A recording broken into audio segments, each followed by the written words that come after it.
North to south, coast to coast, around the world. This is the Wells Report. Greetings. My name is John David Wells. Welcome to the broadcast. Good to have you here. Every single day, we report the news. We analyze the news for fact and bias. We point out both. We make commentary, and we debate. The commentary is not news. The commentary is simply my opinion, just as valuable as yours. So by all means, please share your opinion. You can do that a couple of different ways. You can go to YouTube, Facebook, Twitter, and Twitch. That's where we are on live. And what you can do is you can put your comments in the chat room that I watch every single day and interact with every single day. You can also call me at 817-379-2172, 817-379-2172, 817-379-2172. We're also going to be found on some other places too, and those places are continuing to evolve. We have fired up Rumble. We're trying to work out a situation where we can be live on Rumble as well. We've gotten a good response from the Rumble folk, and we sincerely appreciate that. And by the way, if you're one of those Rumble people, make sure you write down in the comments what you think about the radio broadcast or the broadcast. It's actually more than a radio broadcast now.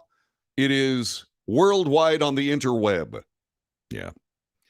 So make sure you talk about that. Also, we started up Vimeo this morning. Vimeo, we decided to start putting the show up on Vimeo, and we're going to start moving it around as best we can, as soon as we can. So stick with this broadcast. It's worth your time, I promise. Today, Nikolas Cruz, who killed 17 people in the 2018 school massacre at Marjory Stoneman High School in Parkland, Florida, heard his fate from the jurors who recommended life in prison without parole. Victims' family members seated in the gallery scowled, shook their heads, held them in their heads, as Circuit Judge Elizabeth Scherer read the recommendation today. The 12-person jury came to a decision after 7 hours of deliberations over 2 days, ending a 3-month trial where stories of the victims' executions were retold in graphic detail. Ilan Al-Hadaf, whose daughter Alyssa died in the shooting, said, quote, "I'm disgusted with the jurors. I'm disgusted with the system." He went on to say that you can allow 17 dead and 17 others shot and wounded and not give the death penalty. What do we have the death penalty for? Judge Scherer will formally sentence the Nikolas Cruz to life without parole November 1st. Relatives, along with the students and teachers that Cruz wounded, will be given the opportunity to speak at that sentencing hearing. Prosecutors had sought the death penalty for Cruz, but under Florida law, listen carefully, under Florida law, a death sentence requires a unanimous vote on at least one count. While jurors found the aggravating evidence was sufficient to warrant a possible death penalty for the gunman, at least one of those jurors believed the mitigating factors outweighed the aggravating ones. We don't know who that juror was or if there were more than one. It would only take one. Hopefully that information will come out in the coming days. Cruz was then 19. He's now 24. He pled guilty in 2021 to killing 17 people and wounding 17 others at Marjory Stoneman Douglas High School, February 14th, 2018. The victims' families were distraught. As you know, it's Alyssa's mother, Alyssa Al-Hadaf's parents. You heard from the father. The mother said this should have been the death penalty 100%. I sent my daughter to school. She was shot 8 times, unquote. The outcome is incomprehensible, she said. Her husband, Ilan, spoke next, saying the jurors set a dangerous precedent by recommending life without parole. He urged listeners to stand up and say, that's not okay. Whatever neurological or behavioral deficiencies Cruz has does not excuse his actions. He added that this is Ilan Al-Hadeth, believes that the state did its job disproving all the mitigating factors. Anything that points otherwise is hogwash. Governor Ron DeSantis blasted the jury during a press conference in Cape Coral for not imposing the death penalty. Massacring those students with premeditation and utter disregard for basic humanity should have earned a spot on death row. He's guilty. Everybody knew that from the beginning, and yet it takes years and years in this legal system that is not serving the interests of the victims. So I was very disappointed to see that. Jurors' decisions come more than 4 years after the Valentine's Day shooting in Parkland, Florida, the deadliest high school shooting in U.S. history, and concludes 3 months of graphic evidence and wrenching testimony. Those who previously only appeared in court to deliver victim impact statements crammed into the gallery beside the ones who've attended the proceedings since day one. The smiling face of Scott Beagle, one of Cruz's victims, peered out from the locked screen of Scott's mother's phone. She tapped the screen each time it went dark, looking at him as she awaited the verdict. Its arrival this morning came as a surprise to some. Judge Shearer had urged jurors to take their time deliberating, reminding them last Tuesday, or this Tuesday, that a human life is at stake. Prosecutors and defense attorneys presented their closing arguments on Tuesday. The state urged jurors to sentence Cruz to death, while his public defenders asked for mercy, insisting the gunman was doomed from birth. Judge Shearer will sentence Cruz November 1st at 9 a.m. during the hearing. During the hearing, survivors of the shooting will get a chance to share their views on the verdict. The victims have a right to present their testimony, said Assistant State Attorney Carolyn McCann. Bob Jarvis, a law professor at Nova Southeastern University, said he suspects that multiple jurors dug their heels in against a death penalty verdict. Had it only been one person, the other jurors would have likely spent more time urging that holdout to switch sides. If there are multiple holdouts, which I believe there were, then the other jurors saw the handwriting on the wall and said, "Let's be done with this." Wow. Throughout the trial, lead prosecutor Michael Satz painted a picture of Cruz as a cold-blooded murderer who meticulously planned out the 2018 Valentine's Day massacre and has antisocial personality disorder, not fetal alcohol syndrome, as defense attorneys claimed. Witnesses testified that Cruz's birth mother consumed drugs and alcohol while she was pregnant. With family members of the victims packing the courtroom, Satz repeated gruesome, bloody details of the horror that took place on the first and third floors of the school's freshman building, recounting vividly to jurors how the students and staff members died. Cruz, Satz said, was hunting his victims, even returned to kill students such as Peter Yang and Joaquin Oliver, whose initial gunshots were not fatal. That according to medical examiners. Defense argued that Cruz was broken and brain damaged. In their closing remarks, Assistant Public Defender Melissa McNeff asked jurors to consider not only Cruz's crime, but also his personal history, describing Cruz as a broken, brain-damaged, mentally ill young man who was poisoned in the womb through his mother's frequent use of drugs and alcohol during her pregnancy. McNeil focused much of her argument on Cruz's early childhood, recounting testimony from witnesses describing how Cruz's late biological mother, Brenda Woodward, smoked cigarettes and drugs and drank beer while she was pregnant. During the trial phase of the sentencing hearing, 2 expert witnesses for the defense testified that Cruz suffered severe brain damage as a result of his biological mother's alcohol abuse. McNeil urged jurors to consider Cruz's history of mental illness in rendering their decision and argued that Cruz should be given a life sentence instead of the death penalty. She urged jurors to choose courage over comfort and told them that their decision would not be based on anger or should not be based on anger, revenge, or hate. It's the right thing to do, McNeil said of a life sentence. Sentencing Nicholas to life and being up here and asking you to do that is the right thing to do. All right. And so now you know what people are saying. That was according to USA Today. And what we have here is we have what I consider to be a pretty bad precedent here. However, I am very ill at ease to do what Governor Ron DeSantis did which was to condemn the verdict of the jury system. The jury system is not perfect. It has never been perfect. But in our society, what we do is we do our dead level best to protect the freedom and liberty of people to the point where we will make what many would consider a mistake, just like this. I am very narrow minded about what happens in the womb when a mother takes drugs and alcohol.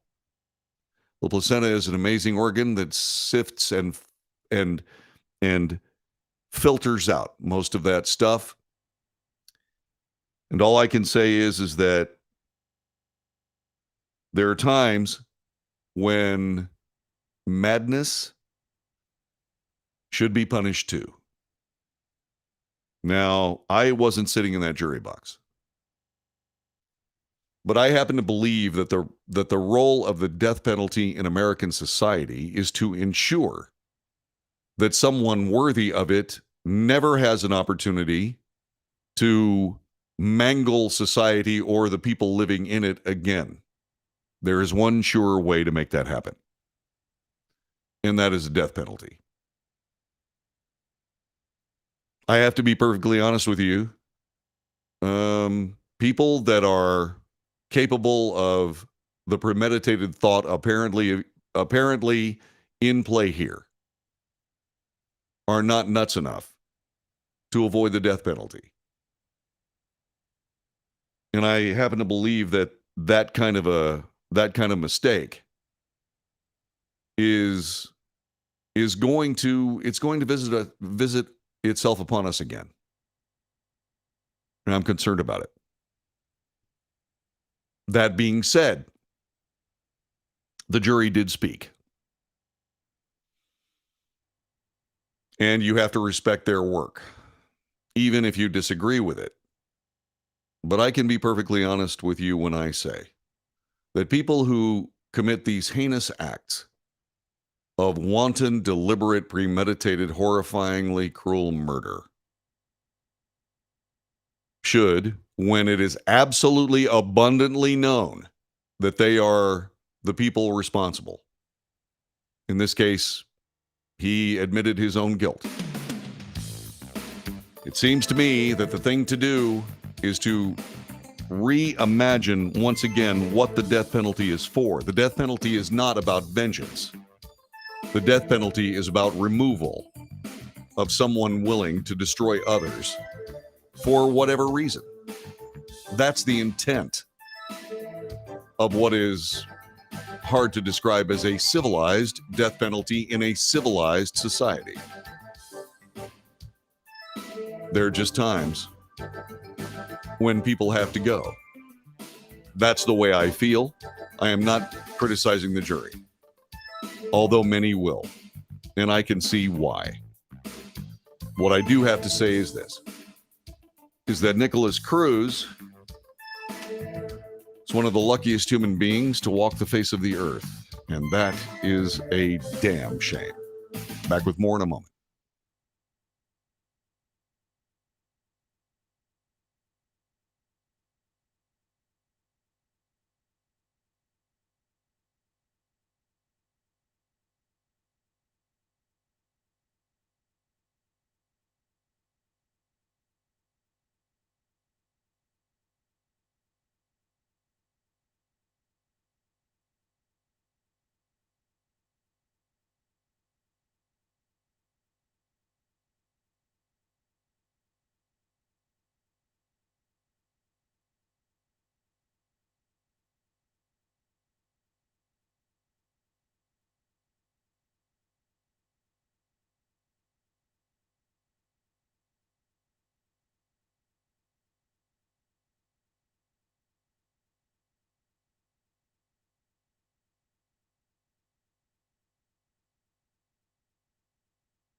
This is the Wells Report. My name is John David Wells. Our telephone number is 817-379-2172. 817-379-2172. You can call me on the telephone. Tell me what you think about the Parkland school shooting verdict, life without parole.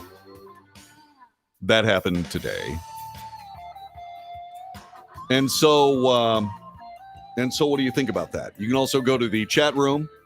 Randy says, if you place a high value on life, then taking a life should incur the highest price. Otherwise, your value of life isn't that high after all.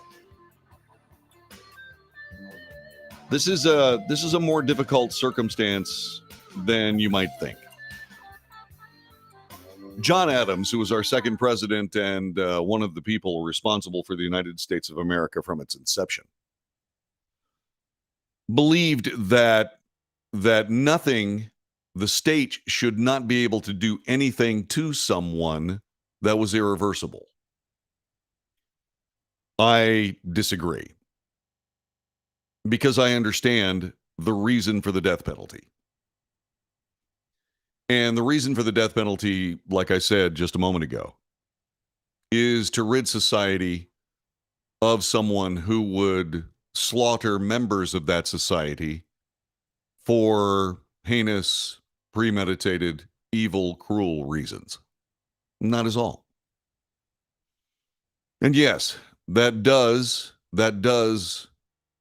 do away with the idea that someone's upbringing was the reason why they were nuts and willing to do something like that. I'm sorry. If they've got the brains to be able to put together an attack like that, then so be it. I think that proves all the sanity that needs to be proved in this case. That's just my own personal opinion.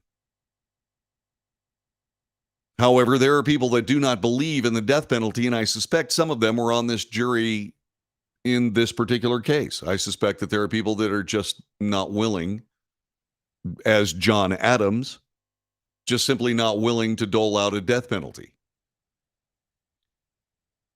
And that is, there are a lot of people that say the death penalty is a deterrent. There are a lot of people that say the death penalty is not a deterrent.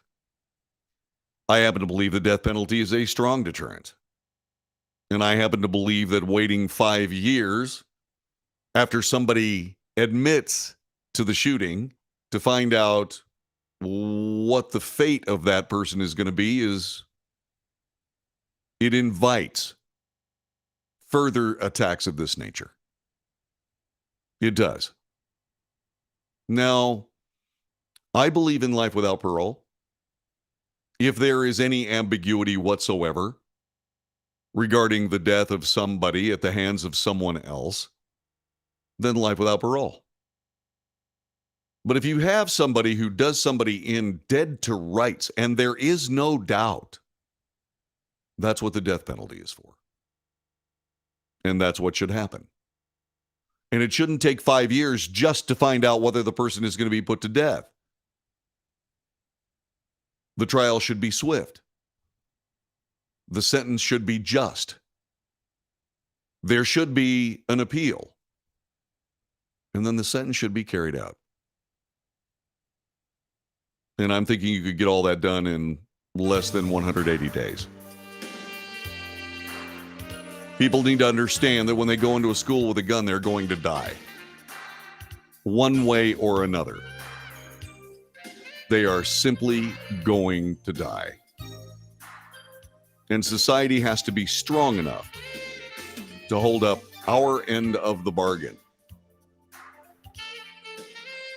Somebody walks into a school with an unauthorized weapon, they should be carried out feet first in a vinyl bag. And that is all. What does it say about a society that doesn't protect their kids at that level? What it says is something I really don't want to contemplate. But contemplate we must.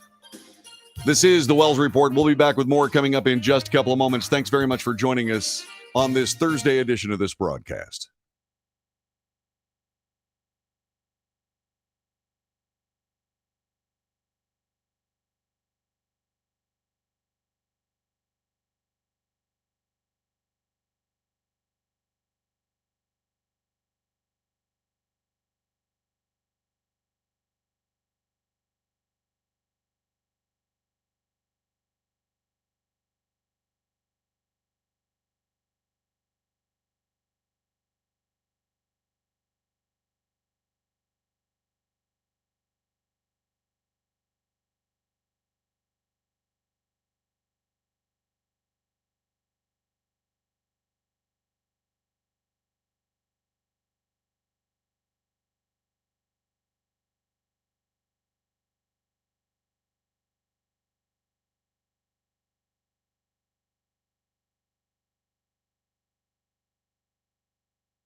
This is the Wells Report. Welcome to the broadcast. I sincerely appreciate your presence here today.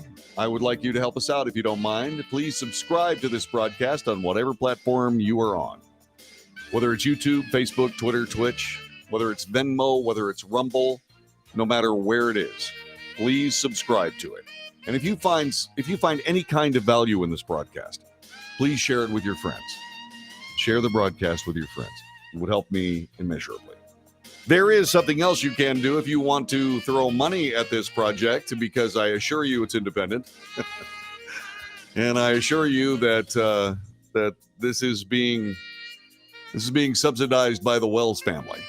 And if you'd like to help us out, I sure would appreciate it. Go to patreon.com/The Wells Report, patreon.com/The Wells Report. And you can throw a buck at us. Would be very cool. $1 a month will get you the Wells Report, and at some point it's probably going to be a subscription. But right now it's available to everybody on Patreon.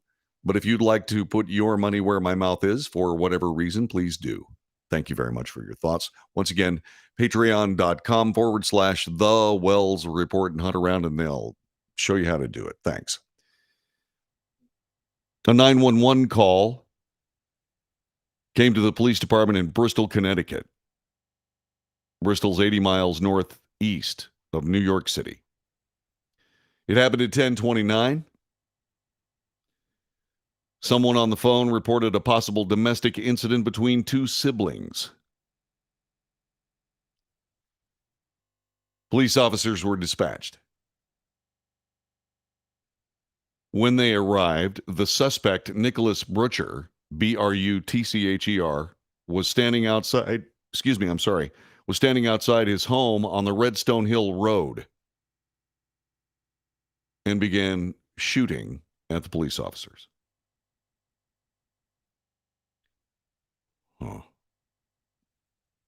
The police officers that lost their lives were Sergeant Dustin DeMonte and Officer Alex Hamzy. They were members of the Bristol Police Department. It was a setup. It was an ambush. State police, in their statement, said an investigation suggested the 911 call had been placed in, quote, a deliberate act to lure, unquote. So Brutcher started shooting. Officer Hamzy was dead at the scene. Sergeant DeMonte was taken to the hospital and pronounced dead there. Mr. Brutcher, 35, was shot and killed outside the home. His brother, Nathan Brutcher, was also shot and taken to a nearby hospital for treatment. His condition is unknown. Norberto Rodriguez, who lives across the street from where the shooting occurred, said he saw a man dressed in camouflage emerge from the house with a gun. Another man ran out, apparently to try to restrain him. The man with the rifle shot him. Ronald Legere, another neighbor, said he heard as many as 15 gunshots. He did not see the shooting. What I heard simultaneously was gunshots and then the screaming. Melissa Hebenstreet, whose house also faces the location of the shooting, said she called 911. When I walked outside, I could smell the gun smoke. She knew that the two officers had been slain. Chief Gould of the Bristol Police Department called the shootings a senseless act of violence. The state police major crimes unit is continuing to investigate what may have led to the attack. WABC, a New York television station, reported that the shooting happened after the police responded to an altercation at a bar in Bristol. This, according to a police officer whom the station did not name. The New York Times has not independently confirmed this report. Governor Ned Lamont of Connecticut ordered the flags of the state lowered to half-mast. In a statement, he called the shooting a devastating reminder of the dangers that police officers face every single day. At 7 a.m. this morning, a motorcade of police vehicles with emergency lights flashing accompanied the body of the slain officer to the medical examiner's office in Farmington. At 11 a.m., another procession took another body from the crime scene to that same office. Sergeant DeMonte was hired by the Bristol Police in 2012 and was promoted to sergeant last year. He served as a resource officer at the Green Hills Elementary School. He is survived by his wife and 2 children. The couple had a 3rd child on the way. Mr. Hamzy was raised in Bristol, began working for the police department in 2014. He is survived by his wife. Bristol is a suburban city of about 60,000, maybe best known as the site of ESPN. That's where they do business. A parking lot on the network's North Campus was used as a staging area overnight. That, by the way, from the New York Times. This from Fox News. The National Fraternal Order of Police today released a scathing criticism of modern law enforcement protocol, calling the nation lawless. The order made the statement in reaction to a sharp spike in violence against police this week, which the group blamed on failed policies, anti-police rhetoric from politicians, and media personalities. The National FOP said since Monday, at least 12 police officers have been shot. Since Monday. The spewing of anti-police rhetoric by political and media figures, as well as the failed policies of rogue prosecutors and judges, are placing our officers in greater danger. This culture of lawlessness must stop. He's correct. 2 police officers killed, another was seriously wounded. All 3 officers were members of the Bristol Police Department. Bristol Police Chief Brian Gould identified the fallen officers as we already have. A suspect was killed in a shooting that left 3 SWAT officers in Philadelphia early Wednesday. They were wounded. Officers served a homicide arrest warrant to the suspect, who barricaded himself inside a residence. The shooting happened in the 800 block of 10th Street in North Philadelphia's Poplar section around 6 a.m. 2 officers shot in the leg. The 3rd was hit in the chest, according to the station. 12 police officers shot since Monday. Since Monday. It's not difficult to see how we got here. It's not difficult at all. And there are a lot of different things that cause this problem. The willingness for political figures to allow violence to run unabated in the streets for reasons of politics. Social justice, I believe, was the operative term. That's how you get it started. Because those people running in the streets start taking on police officers, blinding them with lasers, trying to set them on fire, trying to kill them. That leads to other damage, collateral damage, if you will. People getting kicked to death in the street on video. Did those people get arrested? We have no idea. We have absolutely no idea. But I'll tell you something. People that saw all that video through the summer of 2020, they believe that suddenly, you know what, if they've had a good enough reason, I guess, going out and doing whatever they wanted to, breaking whatever laws were necessary, well, that was good enough. That'll work just fine. And so they go out and do it. And one thing leads to another and to another and to another. And if you keep talking about how horrifyingly terrible police officers are based on the actions of a minute few, then before you know it, people start attacking cops and taking their lives, maiming them for those same reasons known only to themselves. And that's where we stand today. And we stand there today also because, for whatever reason, we, the people of the United States, are, shall we say, easily charmed by a television commercial. Easily charmed by a television commercial. We'll watch a television commercial about somebody running for office and it'll say something horrifically awful about that person, and people go, oh my God, I can't vote for that person. And that would be a reasonable conclusion based on the content of the particular advertisement, because people are looking at that going, holy moly. But what they should be thinking about is, I wonder who paid for that advertisement. George Soros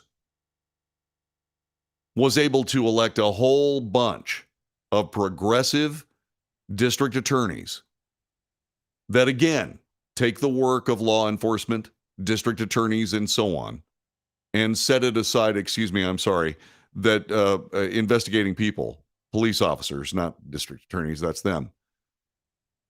Sometimes they turn aside their fellow district attorneys, their deputy district attorneys' work, but that was confusing. What they'll do is the Soros elected district attorneys will set aside police work for the sake of politics. And these people aren't stupid.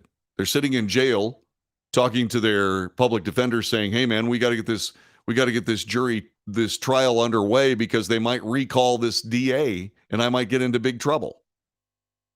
Well, if you're sitting in jail having that conversation, you're already in big trouble, but they don't believe it. They don't realize it because society doesn't make it abundantly clear that they're in big trouble. So what happens is, again, these advertisements describe somebody else as being, a chainsaw murderer of themselves, and people say, well, I can't vote for them. And what we end up with is progressive DAs that care more about criminals than they care about the criminals' victims. And then, of course, in the case of, say, for example, the Los Angeles district attorney, you start running up against the political machine trying to get that guy recalled, and you're turned aside. The recall effort for the Los Angeles district attorney had 3 times as many signatures as they needed to be able to qualify to put the measure on the ballot, but somehow 3/4 of those were set aside. Don't have enough signatures. Sorry, bye-bye. But then again, that's California, and you know what? They deserve it. They've been voting for this level of government for years and years and years, and that's the thing about a republic. You get the government you deserve. You get the government you deserve. And California has cast its lot. That's fine. I don't care about them. I don't care. I'll never go back. I'll never go to California again. There's no reason. But we, the people of the United States, don't ask enough questions. We, the people of the United States, need to be more informed. And of course, they're not. Where does that information come from? Well, it comes from a mainstream media, part of the political machine. Part of the political machine. And so you don't have the information you need to realize that, hey, George Soros bought that commercial that you just watched and were horrified by the content of. There's a guy running for governor here in the state of Texas that got $1 million from George Soros. $1 million. That should be a disqualifier for his election right there, based on everything else that George Soros has done with his political campaign contributions.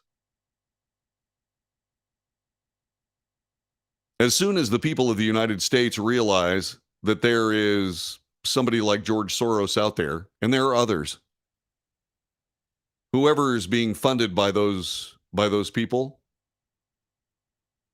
need to be the last person considered for a vote. They need to go down in defeat. And of course, what will end up happening is all that progressive money will go underground. Because remember what I tell you about socialism and progressivism, communism.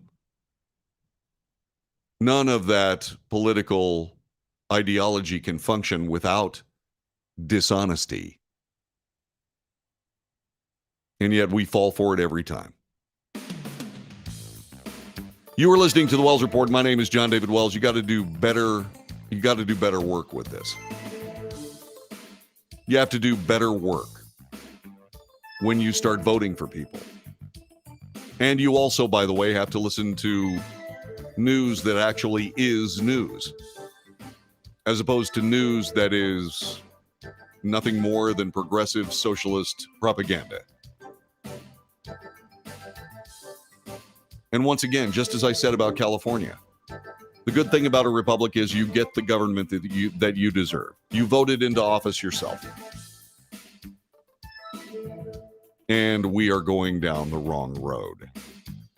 It's not just the evil politicians' fault. We're going down the wrong road because of our own work. And we have to fix that. This is the Wells Report. We'll be back with more in just a moment.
This is the Wells Report. My name is John David Wells. Our telephone number is 817-379-2172. Our chat room is buzzing. You can join that at Facebook, YouTube, Twitter, and Twitch.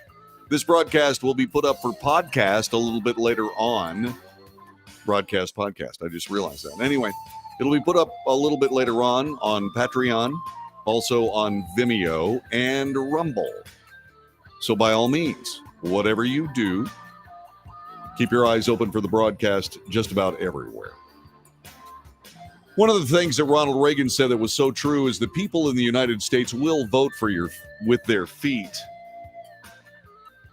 And when you are a state and people begin to leave, it is because they have very good reason. It's fascinating. And of course, he was correct. It does take a very long time, however, and untold amounts of damage can be done by virtue of the time it takes. However, that's the nature of a free society. When it is threatened, it does take time to realize it and then do something about it. The people of Oregon are doing something about it.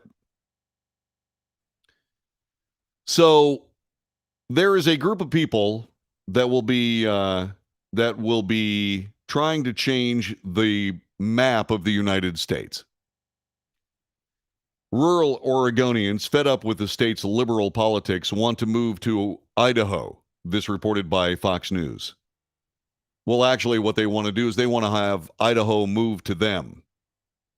It's something called the Greater Idaho Movement. It proposes redrawing Oregon borders so that 2/3 of the Beaver State, that's Oregon, the Beaver State's landmass will become part of neighboring Idaho. The movement is gaining steam and has also garnered support from 9 counties in eastern Oregon. 2 more will vote on whether they want lawmakers to work on the logistics of moving the border. That's going to happen. 2 more counties. There's already 9 involved.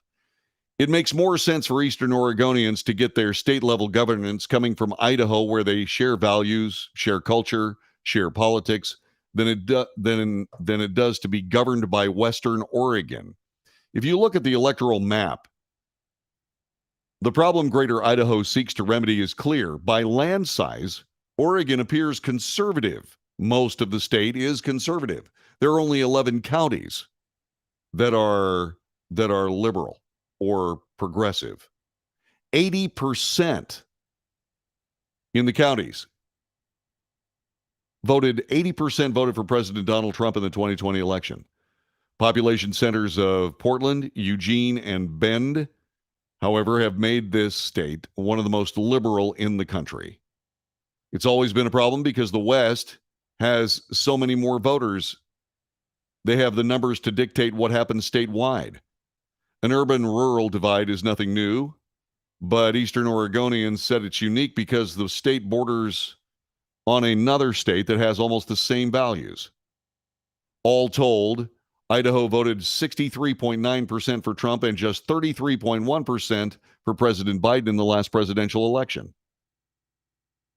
That's Idaho, the gem state, already a favorite moving destination among Oregonians who prefer its conservative politics and lower cost of living.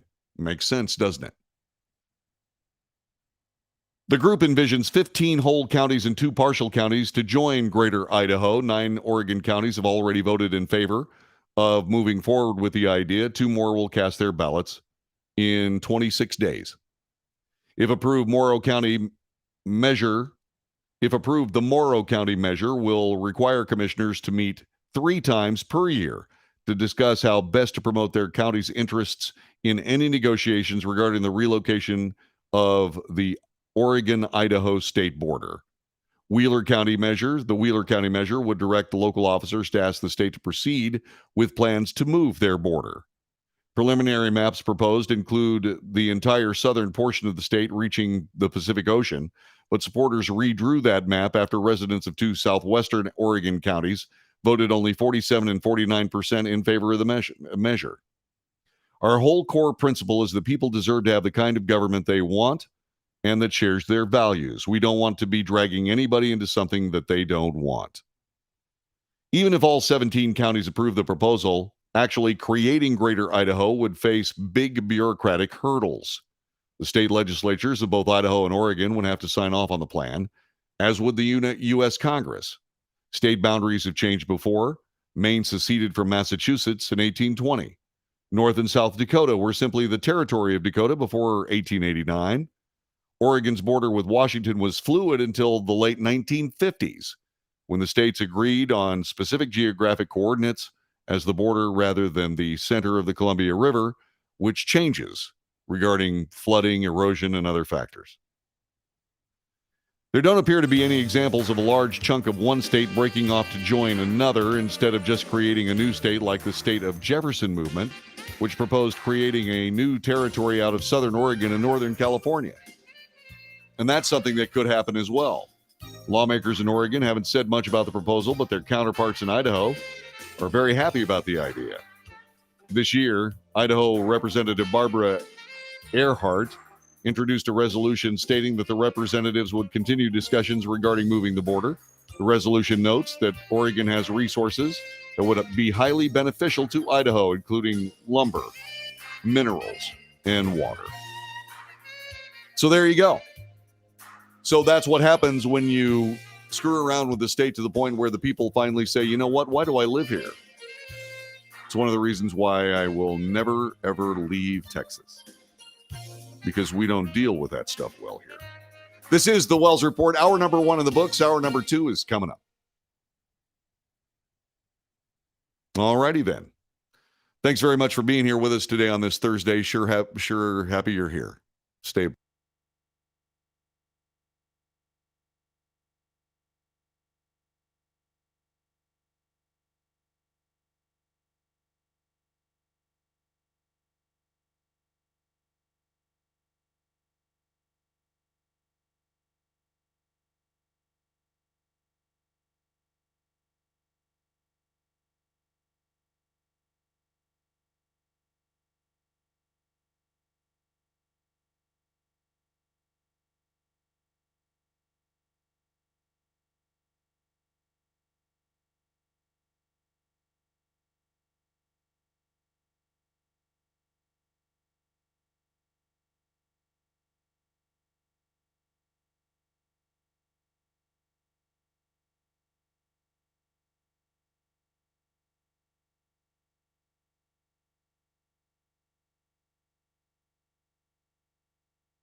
North to south, coast to coast, around the world, this is the Wells Report. Greetings, my name is John David Wells. We report the news. We analyze the news for fact and bias. We point out both. We make commentary, and then we debate. It is the Wells Report. It's where the real news lives. Please do stick around and hear some of it. Our telephone number is 817-379-2172, 817-379-2172. You can also join us on a chat room near you. How near is it? Well, it's as near as Facebook, YouTube, Twitter, and Twitch. Looking forward to hearing what you have to say.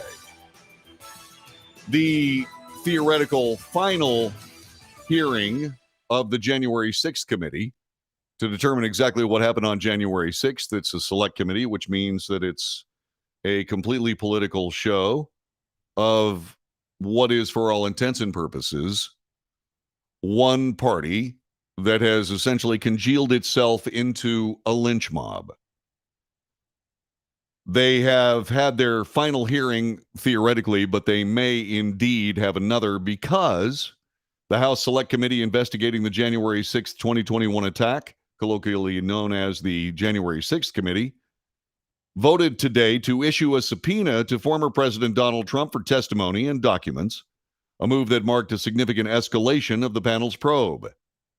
Representative Benny Thompson, the Democrat from Mississippi, the chairman of the committee, said in closing remarks referring to Mr. Trump, quote, "It is our obligation to seek Donald Trump's testimony. A subpoena to the former president is a serious and extraordinary action. We must seek testimony under oath of January 6th key players," said Representative Liz Cheney. She's the panel's vice chairwoman and was voted out of office by the voters of Wyoming for her conduct on the January 6th committee. Hearing focused on Mr. Trump's state of mind before and after the election. The panel also examined what it has described as ongoing threats to democracy that persist to this day, as Mr. Trump and some other Republicans continue to falsely claim the 2020 presidential election was stolen. This from the Wall Street Journal. It is breaking news. The January 6th committee will subpoena former President Donald Trump.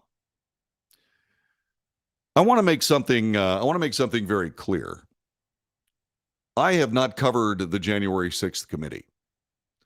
And the reason that I have not covered the January 6th committee is because it is a purely partisan exercise.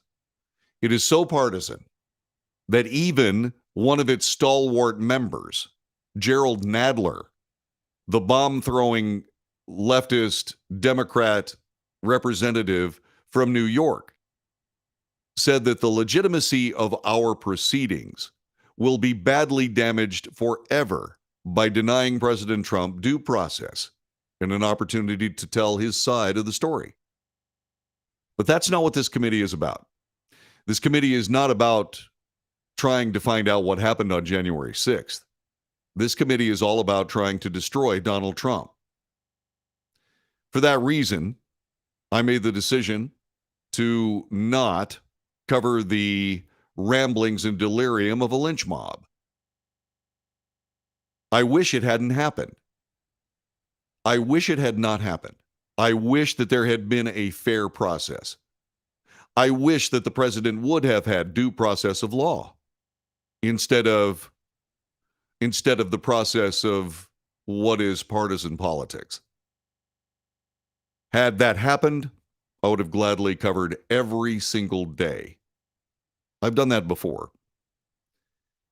I would have gladly covered it, but I learned very early on that this was nothing more than a political exercise. And I wasn't interested in giving the Democrat Party an opportunity to essentially rule the roost on the Wells Report. And as far as I know, by the way, if I was in charge of any other news organization, whatever news organization I was in charge of, we simply wouldn't have covered it because it is not real. It is not real. If you read the Wall Street Journal article that I was just quoting, all the information that you have there that they presented today was hearsay. That's not permitted in a court. Not that this is court.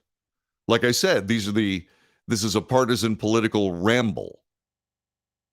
And therefore, is entitled to the coverage of a partisan political ramble. And in a very real sense, because of that decision by that committee and my willingness to report the most important things, like the fact that they are willing to subpoena former President Donald Trump for this political kangaroo court, then I have covered this in what I consider to be the most important way, the factual way. It is a fact. This is a one-sided political exercise, nothing more than a lynch mob, dressed in adequate wardrobes, jackets and ties, and very little else. The people of the United States have spoken on this. They've spoken on this. The Republicans responsible for their participation in all of this have been voted out of office, as they should have been. Liz Cheney, for all intents and purposes, committed political suicide. Wyoming is a Republican state. It voted overwhelmingly for Donald Trump. But she didn't represent her voters. She represented herself, and she lost her job. And so that is what I consider to be the newsworthy event of the January 6th committee. And I regret that they made the decisions required for me to make that decision. But I wanted to put that on the table for whatever it's worth. And if you have a difference of opinion in my reasoning and you have a question about it, please, by all means, give me a call. 817-379-2172. 817-379-2172. And so there you go. That's what I have. Okay, it started yesterday. The Producer Price Index, which is a measure of prices that U.S. businesses get for the goods and services they produce, increased 0.4% over the month, compared with the Dow Jones estimate for a 0.2% gain. It was eye-watering. 0.4%. You see, what you can do with that is since people who are the Producer Price Index, in other words, they're selling at wholesale prices, in order to be profitable, you essentially double the wholesale price, and then you sell at retail. And so what happened is that particular index went up 0.4%. So you can expect it to have an impact on consumer prices of somewhere between 0.8 and 0.6%, 0.6 and 0.8%.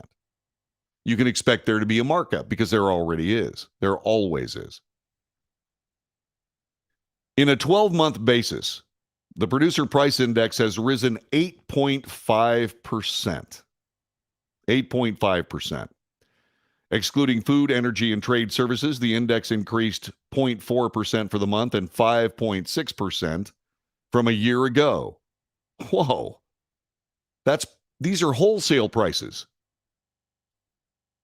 Food prices boost the increase in goods inflation with a 1.2% monthly increase. Year to date, that's an 11% increase in food prices. Energy rose 0.7% after posting massive gains in the previous 2 months. Inflation has been the economy's biggest issue over the past year.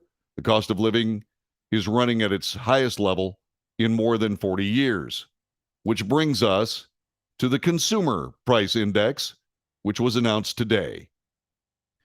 Now, this is very confusing. This is very confusing copy here, but I'm gonna read this to you. This is from USA Today. And remember, USA Today is biased. And they are biased left toward the benefit of President Biden. Inflation drifted lower last month. Keep listening. But the descent from historic highs remains painfully slow. A key measure of the key measure set a new 40-year record. So in other words, this year-to-date thing isn't what's going on with inflation. This is month-to-month. Listen to what this goes on. So let me start over. Inflation drifted lower last month, but the descent from the historic highs remains painfully slow, and a key measure set a new 40-year record. So, yeah, inflation drifted lower, but we set a new 40-year record with a key indicator. Okay, keep reading. Consumer prices increased 8.2% from a year earlier, down from an 8.3 rise in August, which is not honest. Remember, this is month to month. In other words, that was August of 2021 to August of 2022. These prices will move. It's not a constant percentage rate. So consumer prices increased 8.2% from last September. Climbing food and rent costs offset falling gasoline prices, according to the Labor Department's Consumer Price Index. Last month's increase defied forecasts for a more rapid slowdown to inflation. Now that you're completely confused, listen to this. On a monthly basis, consumer prices edged up a larger than expected 0.4%. Consumer prices. This after a 0.1% increase in August. And while overall inflation is softening gradually, a key measure of underlying price gains a new historic level last month. Core prices, which exclude volatile food and energy items and generally provide a better measure of longer term trends, increased 0.6% from August, following a similar rise in the previous month. That pushed the annual increase from 6.3% to 6.6%. That is a new 40-year high. So in other words, this particular writing of this particular story, it is very carefully massaged to be either A, confusing so you don't understand what happened, or B, hopefully you just read the first few sentences and then abandon the article before it says core prices, which exclude volatile food and energy items and generally provide a better measure of longer term trends, increased 0.6% on a national basis. That is huge. 6.6%, that's the annual increase just this year, and that is a constant number, is a new 40-year high. I said when all of this started, when the $1.9 trillion hit the United States economy, I said there's no way that inflation is going to be less than double digits. There's no way. And there is no way. There's no way we're not going to have double-digit inflation. It got to 14% during the Carter years. And I'm betting, and by the way, there was another bit of economic news that I'm going to get to here in just a couple of moments. There's another way that inflation will be increased, and we'll have that for you in a second. But so month to month, inflation was 8.2%. But wholesale price index up. The core prices, core CPI, way up. We got problems. And what are people saying about it? David Asman of Fox Business News says that there are some things that he needs to excoriate the Biden administration for. We'll have those comments next. This is the Wells Report.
I'm sorry.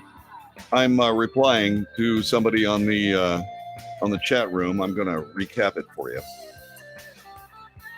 So what I've been saying about the January 6th committee, it is delirium, and that's what's on the mind of a couple of people here on the chat room. How are you an expert on the topic when you review the materials? How is it that I'm able to comment on the January 6th committee when I don't spend the time watching the committee? I'll tell you how. It's about logic. The January 6th committee was impaneled to do one thing, not to find the truth about the January 6th events, but to destroy Donald Trump. We can all agree that that is the purpose of this committee. That's why there is no due process. That's why President Trump did not have a chance to tell his side.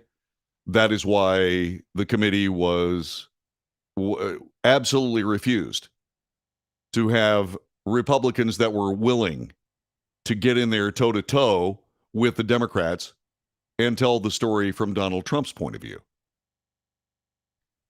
And so what ended up happening is that the opportunism of some Republicans have been played by the January 6th committee so that they can try to create some sheen of bipartisanship. There is none. There absolutely is none. And so once again, it is an unfair process. Here's another reason why I didn't cover the January 6th committee. The reason I didn't cover it is because I didn't have to. If the January 6th committee had come up with anything whatsoever that would have actually impacted the proceedings, in other words, Donald Trump's life, I wouldn't have to report on the January 6th committee. I would be reporting on the DOJ and indictments against President Trump and all of these other things. But none of that is happening. And a referral to the DOJ is not an indictment, especially from a partisan committee. In other words, all this is politics. It's smoke and mirrors signifying nothing. Not smoke and mirrors, it's smoke and fury signifying nothing. Here on the Wells Report, we don't waste a lot of time on stuff that is nothing. We report news. Is there any news coming out of the January 6th committee? No. Is there hearsay coming out? Yes. Is there partisan bickering coming out? Well, no, there's no bickering. Because it would require bipartisanship to have bickering. Are there just howls of disgust and essentially conjured up outrage? Yeah, it happens every day. Every day that they're impaneled. It happens every day. It's the most horrifying thing ever. My God, it's worse than 9/11. The rhetoric coming out of this is unbelievable. And thus unbelievable, it wastes time. Like I said, if the January 6th committee had actually come up with something, we'd have indictments flying around. And I assure you that if any indictments come flying out of the January 6th committee, I will absolutely report them. I will absolutely report them. But until then, I'm going to stick with the news. We'll get back to the economy coming up in just a couple of seconds. David Asman of Fox News is excoriating the Biden administration. Why? You'll find out coming up in just a couple of moments. You don't want to report it because you support Trump. Just be honest. Has nothing to do with that. I support fairness. I support due process. I support the Sixth Amendment. I support all those things. I do not support the same process over and over and over again that has failed every time. Impeachment 1, impeachment 2, the Mueller investigation, and now this. Hey, if something big happens, something comes out of this that's real, I'll report it right here on the Wells Report. See you in just a moment.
This is the Wells Report. My name is John David Wells. Telephone number is 817-379-2172. 817-379-2172. Arthur says that every time Donald Trump says he won the election, he's doing the country a disservice. So would him being forced to be quiet do the country a service? In other words, would suspending his right to free speech do the country a service? People say, well, who would speak on Donald Trump's behalf in the January 6th committee? Well, the people that would put the case together would know who those people are. And the committee isn't interested in hearing from any of them. Somebody asked me who I wanted to hear testify on Donald Trump's behalf. All the people the committee doesn't want to hear from. And I'd love to have some of the serious guys that understand all that stuff. Hold on a second.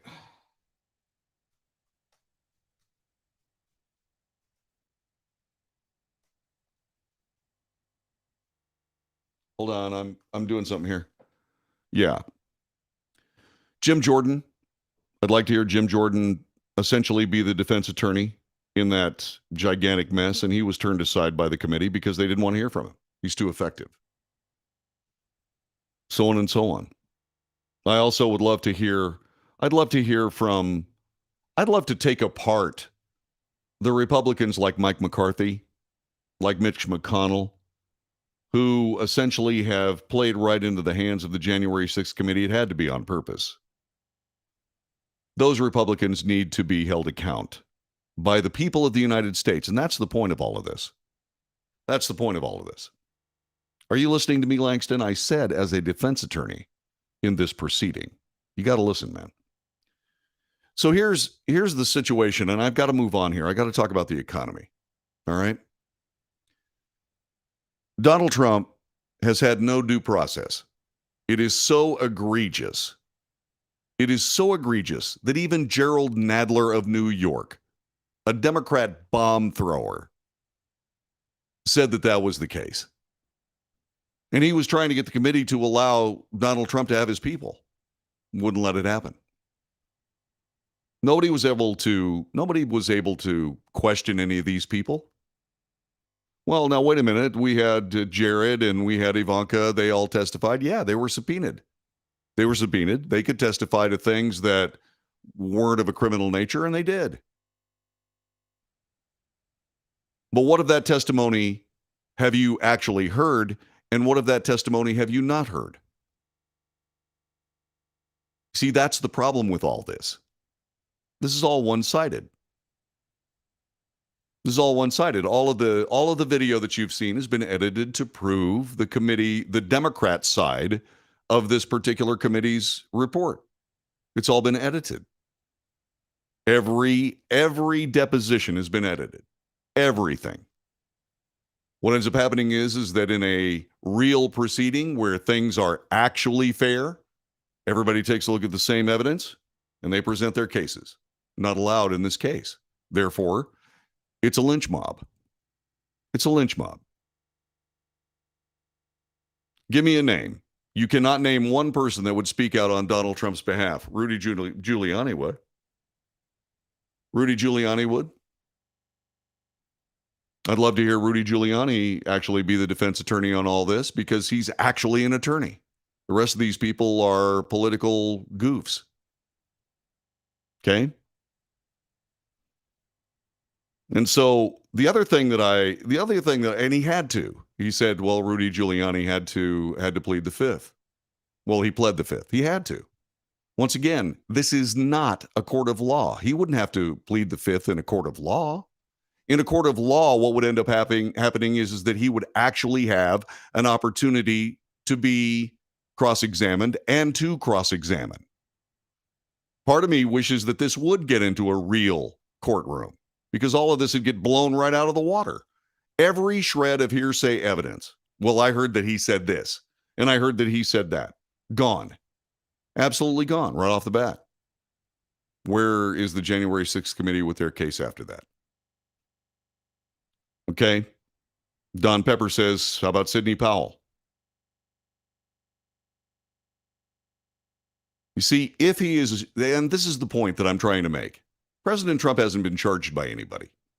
When he's charged and he actually has a chance to say something, then I'll cover the story. But here's the other thing about this, and this is the most important part. The jury in all of this, as set up by the January 6th committee, will be the people of the United States. Donald Trump may run for office in 2024.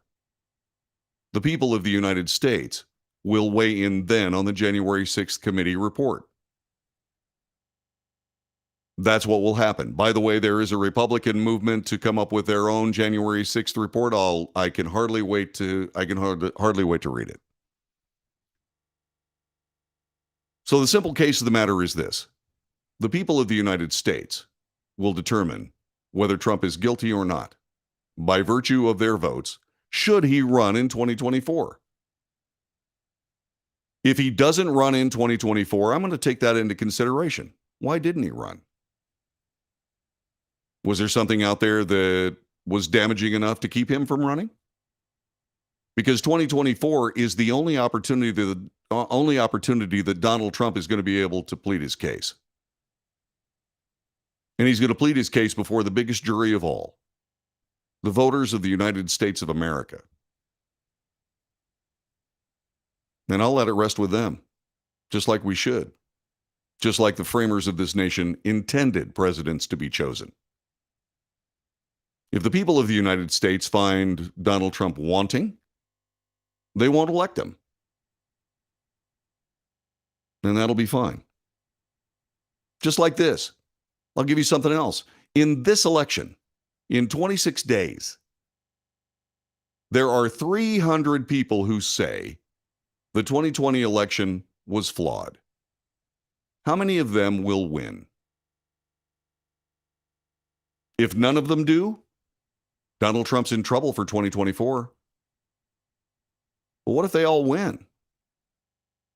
What happens then? So there you go. Right now, I don't know whether he should be charged. I don't have to know whether he should be charged. The world's most dishonest Department of Justice will decide whether he needs to be charged. And I absolutely have to point out something to you. So far, the DOJ hasn't found anything to charge him with.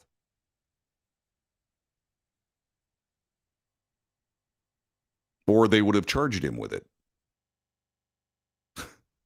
So there you go.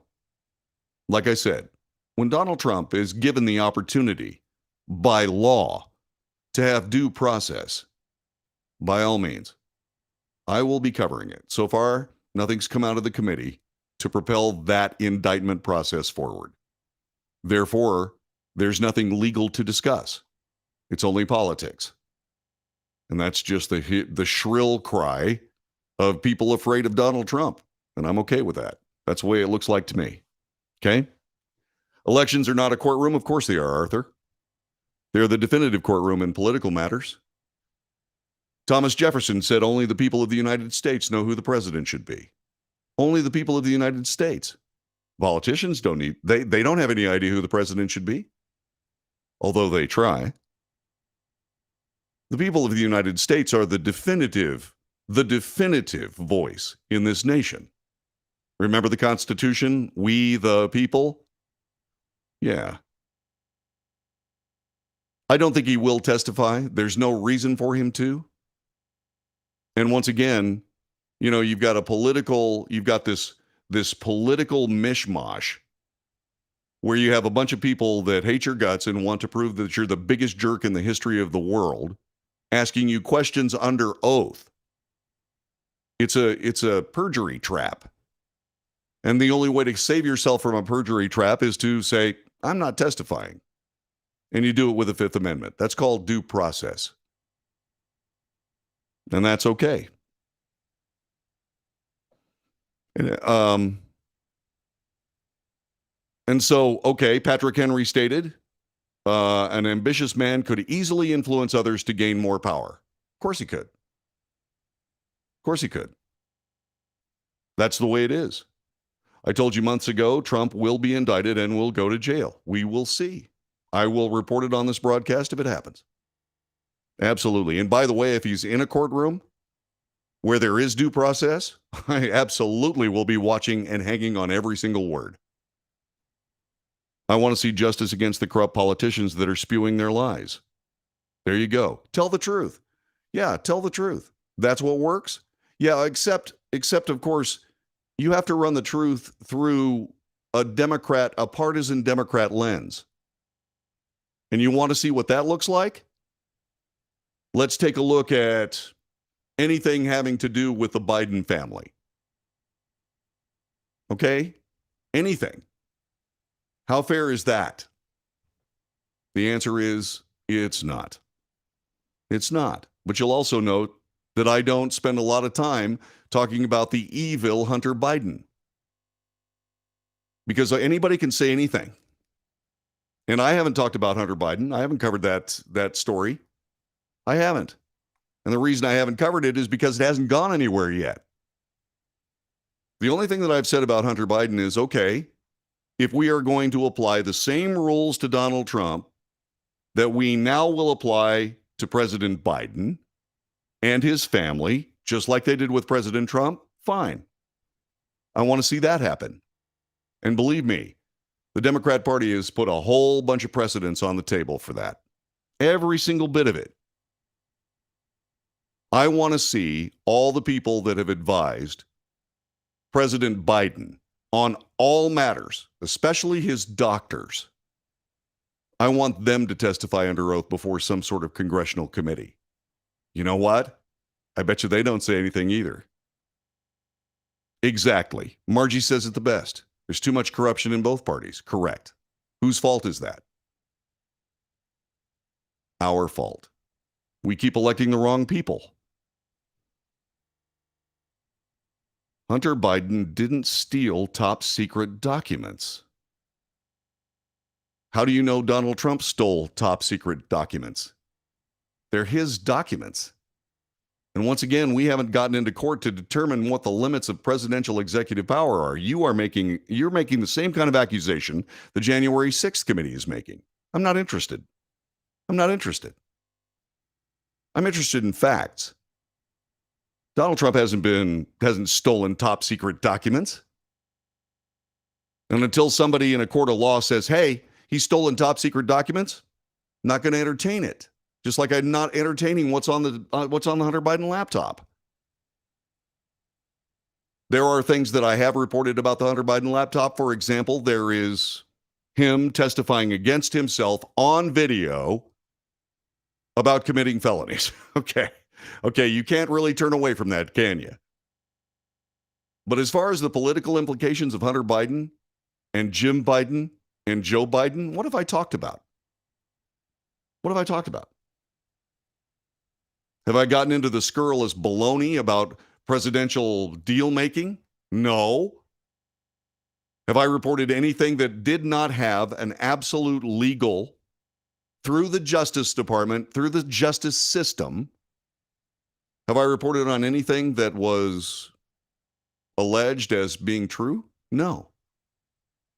I barely report what's being alleged because I'm waiting for facts, because that's what news is. The rest of this is simply, this is just simple discourse. It's the debate that I want to have on this broadcast.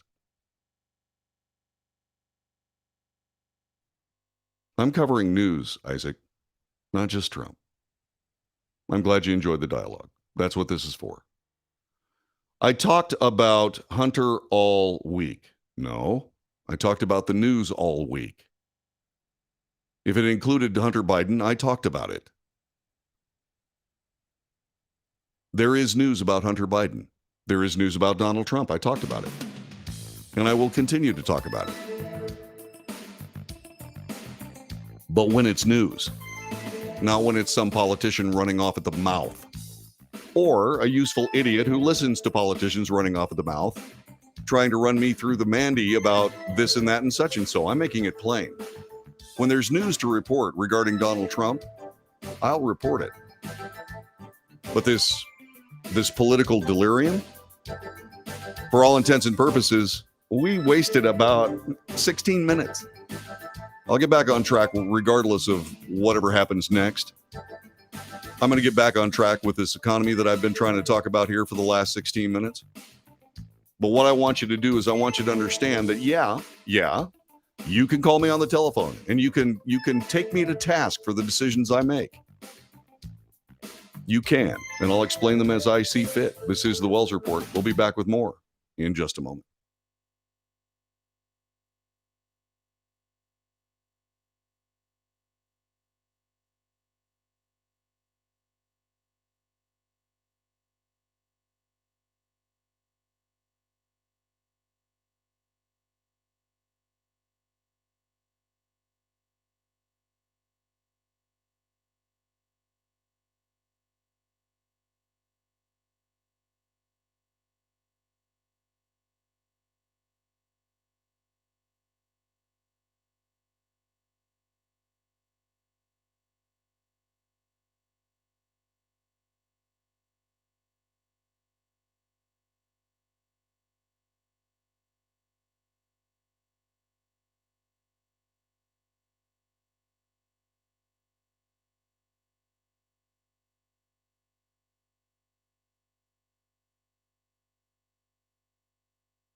This is the Wells Report. My name is John David Wells. Thanks very much for joining us. By the way, when it comes to the January 6th committee, the Washington Examiner has come up with a perfect assessment of everything that you need to know before Election Day regarding the January 6th hearing. Okay? Here are the things that you need to know. One, and we reported this on the Wells Report, committee votes to subpoena Donald Trump. Okay? That happened today. We reported it. Right? New Secret Service documents reveal the agency was aware of the danger posed by the rally crowd, which was why they wouldn't allow President Trump to go to the Capitol building, which he ordered them to do. They wouldn't let him do it. Now, everybody is castigating President, and this is one of these unfair things. They will say that President Trump didn't do anything to stop his people. They weren't his people. They were his supporters and voters and constituents. The same people that put the people into office that are now castigating Donald Trump for not having total control of them. What does that tell you about the people that got sent to office that were put in this January 6th committee? It means that they control their voters. That's one of the precedents they put out there. Well, we'll see how well they control their voters in the future. So new Secret Service documents reveal the agency was aware of the danger posed by a rally crowd. Okay, that's good. That's good to know. You need to know that. Panel aired tense footage of House Democrat leadership during the Capitol riot. It is important that you know that the Democrat leadership of the House and the House of Representatives was extremely upset by this. That's important to know. It's true. Panel is now looking into potential obstruction over the motorcycle or the motorcade incident. Yeah, they're going to review potential obstruction and advice given not to tell the committee about an alleged incident recounted in a previous hearing in hearsay testimony by Cassidy Hutchinson. Okay, look into it all you want. Trump advisor Roger Stone said, "Let's get right to the violence." This according to a new documentary footage. Okay, so that would be edited, wouldn't it? Yes, because everything else in the January 6th committee was edited. Right? Right. To make President Trump look as terrible as possible, right? Right. I'd like to see all that material given to somebody else to make President Trump look good. And then you play both sets and you let the people decide. The people are going to decide anyway, and I'm good with that. Even if Donald Trump doesn't say a word. If Donald Trump doesn't say a word, if nobody defends Donald Trump, so be it. The voters will decide, and I'm good with that. President Trump pressed for an immediate withdrawal from Afghanistan and Somalia after the election. What does that have to do with January 6th? Okay. If you want to know more, all you got to do is go to the Washington Examiner. But those are 6 good points that came out of the January 6th committee. That's it. The rest of it is just pure political bickering. That means nothing. Okay? Just so you know. I just thought you'd like to hear that. Let's see. Okay. Economy. Yes, economy. Okay, let's see. Economy is, yeah, okay. All right, here we go. Let me get back to what we talked about here. Okay? First of all, the consumer price index, inflation eased to 8.2%, but remained high in September. Don't forget that let me turn over here. Don't forget that the wholesale price index was given out yesterday, and it was higher than expected. And let me just go ahead and get that back. Oh, this was from yesterday, like I said.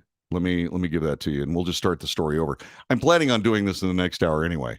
Wholesale prices rose 0.4% more than expected, and the core, that was in this other one here.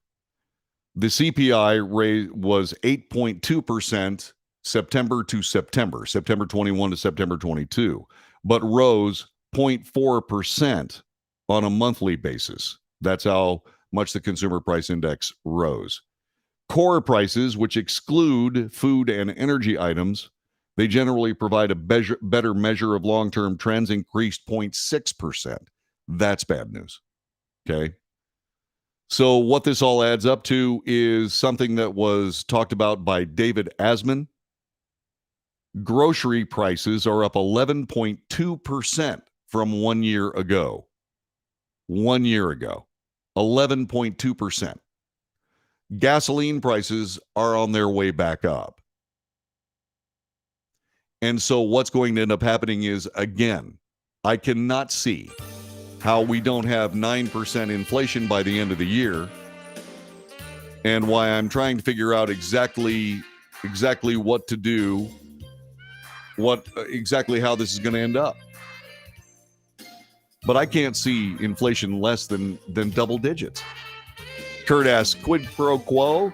Them say no arms sales, $3 billion to the Saudis if they slow oil production by 2 million barrels a day. Yeah, the Democrats got in touch with Saudi Arabia and said, "Hey, give us more oil." They said no, and now they're talking about withholding military aid. Now, remember, they impeached Donald Trump for that the first time by saying, "Hey, I'd like you to look into this Burisma thing," and so on. And they said no, and people said, "Or I'll withhold military gear," and they made the hue and cry about that. Yeah, quid pro quo. This is the Wells Report. We'll be back with more coming up in just a little bit. And we'll go through all of that as we continue on this Thursday afternoon. Thanks very much for joining us here on the Wells Report.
It would be helpful if I turned my microphone on.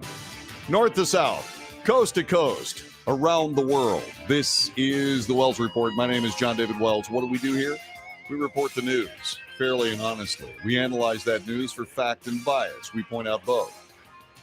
We make commentary, and then we debate, like we did last hour, regarding the January 6th committee, which I consider to be a partisan farce that was sort of playing both ends against the middle when it came to politics and legality. If legality was necessary to make Donald Trump look like a moron, then they used legality. If politics were necessary to use Donald Trump to make Donald Trump look like a moron, they used politics. And they just kept going back and forth. Trappings of both, and essentially defeating themselves in the process. Had anything come out of the January 6th committee, we'd already be seeing impeachments, or not impeachments, but indictments flying around. Let's get to the economy here. I've been trying to talk about this since the last hour. So let's go ahead and give you what's going on with this. It started yesterday. Wholesale prices rose 0.4%. That was more than expected. Inflation is persisting.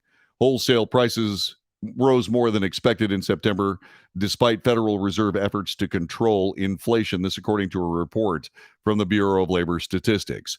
The Producer Price Index, the measure of prices that U.S. businesses get for their goods and services, wholesale prices, in other words, increased 0.4% for the month. If you follow the idea of markups to retail, then you can expect the prices to go up 0.6 to 0.8%. That compared with the Dow Jones estimate for a 0.2% gain, well over what they were expecting. Then there was this very confusing article regarding inflation. The consumer price index was 8.2%. That is from September of 2021 to September of 2022. Prices increased by 8.2%. Now, what they tried to do is they said, well, that's easing from 8.3% last month. Well, that's apples and oranges. It's month to month, separated by a year. So August to August, it was 8.3%. September to September, it's 8.2%. That does not mean that inflation is going down. In fact, on a monthly basis, consumer prices, inflation edged up 0.4%. Just for your reference, last month, the actual increase was 0.1%, that in August. Okay, so once again, you've got two different statistics here playing both ends against the middle is what USA Today is doing. Then there was core CPI. That is the consumer price index that excludes food and energy. That was up 0.6%. That's too much. All right. So this all adds up to groceries going up 11.2% from 1 year ago. 11.2%. Again, way too much. Absolutely way too much. President Biden over the weekend said he didn't think that there was going to be a recession. Actually, it was not yesterday. It was Tuesday. It was day before yesterday. He said he doesn't believe there's going to be a recession, but if there is, he expected to be a slight economic dip. This is from the same guy who said that inflation was transitory. It is not transitory. As a matter of fact, it's going to get worse, and I'm going to tell you why here in just a couple of moments. President Biden, talking with Jake Tapper on CNN, says every 6 months they say this, every 6 months they look down in the next 6 months and they say what's going to happen. He said that in an interview. It hasn't happened yet. It hadn't. I don't think there's going to be a recession. If it is, it'll be a very slight recession. That is, we'll move down slightly. The only problem with that, Mr. President, is that the Fed, which will, by the way, do what is necessary to get inflation under control, which according to these numbers, it decidedly isn't. They're going to do whatever they have to do, and they're going to push the economy into a recession to get inflation under control, because inflation destroys economies. Recessions only damage them.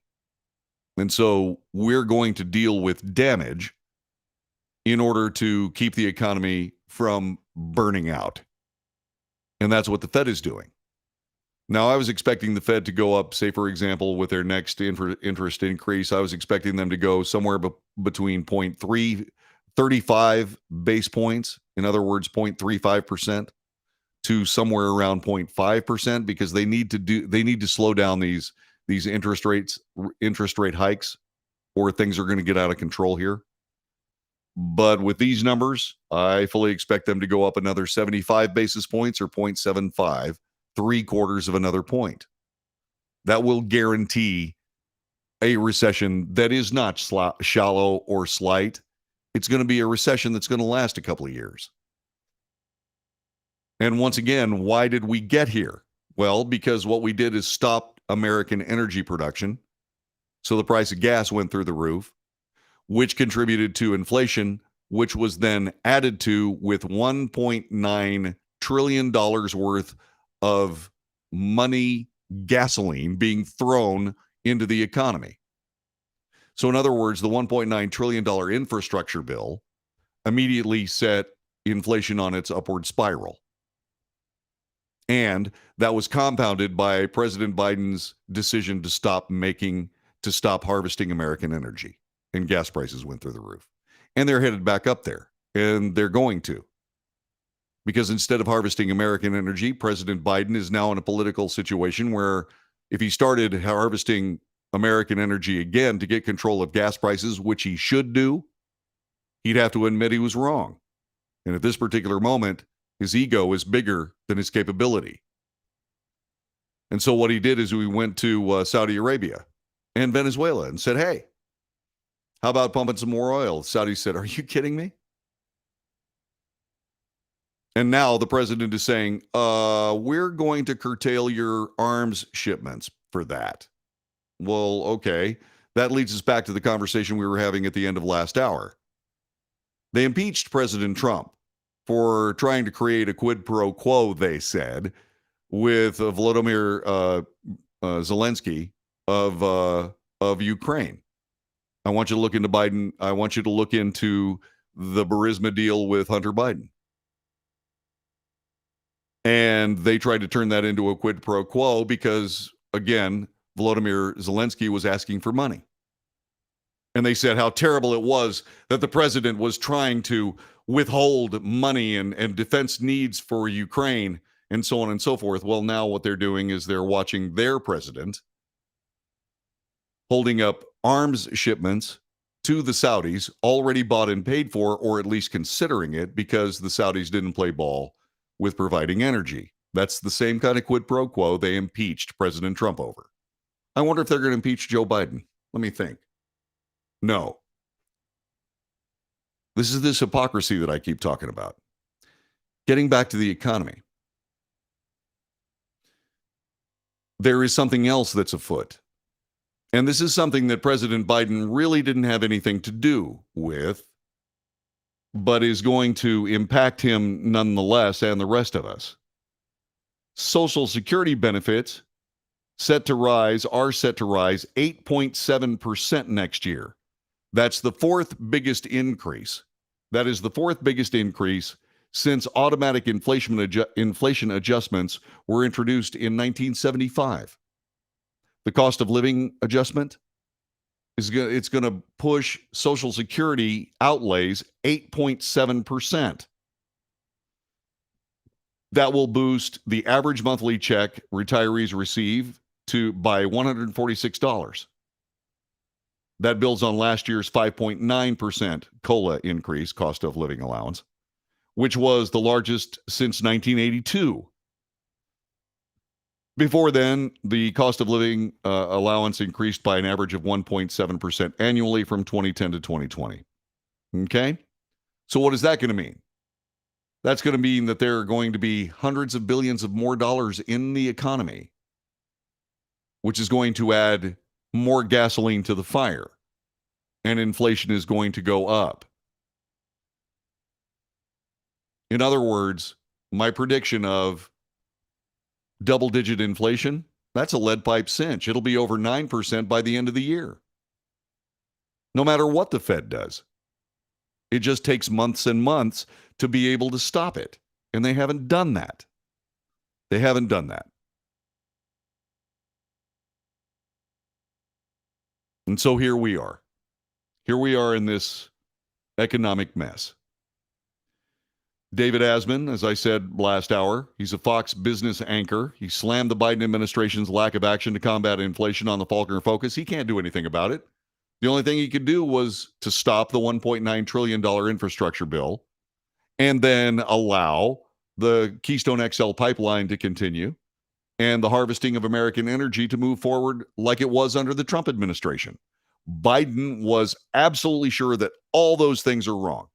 Well, here we are in this financial mess because of it. David Asman asked the president, why doesn't the president even express more empathy for those experiencing the pinch of higher prices?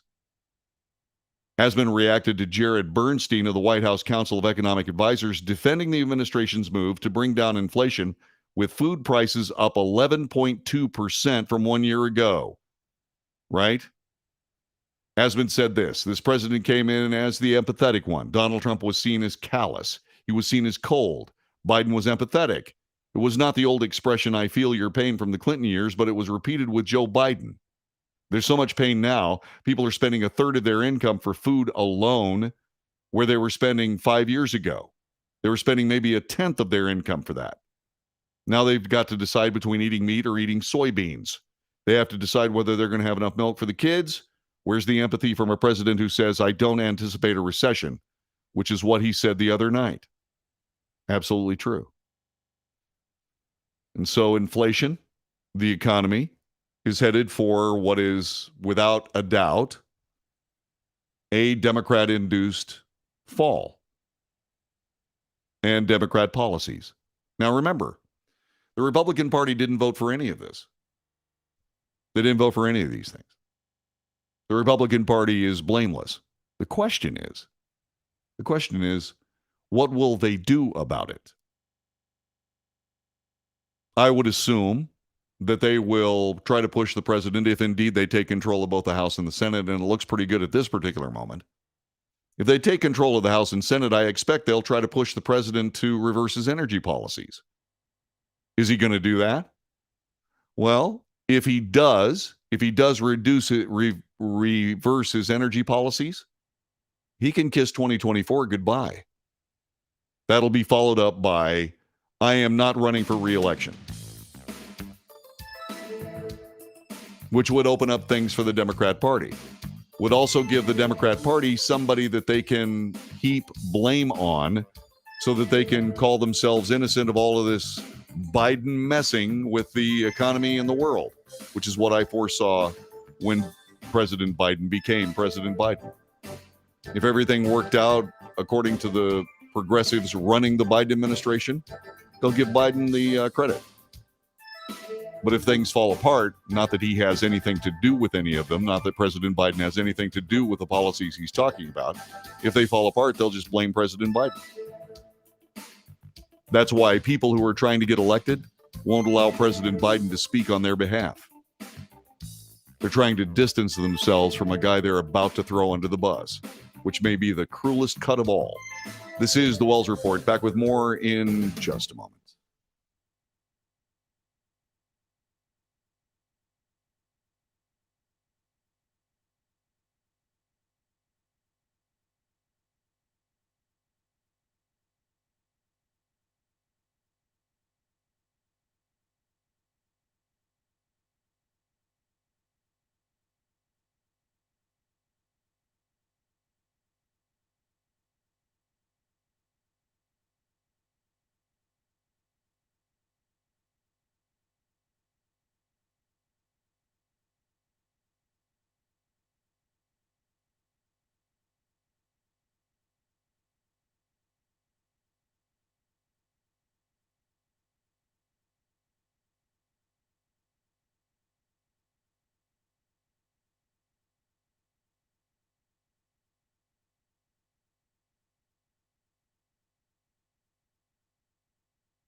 This is the Wells Report. My name is John David Wells. Our telephone number is 817-379-2172.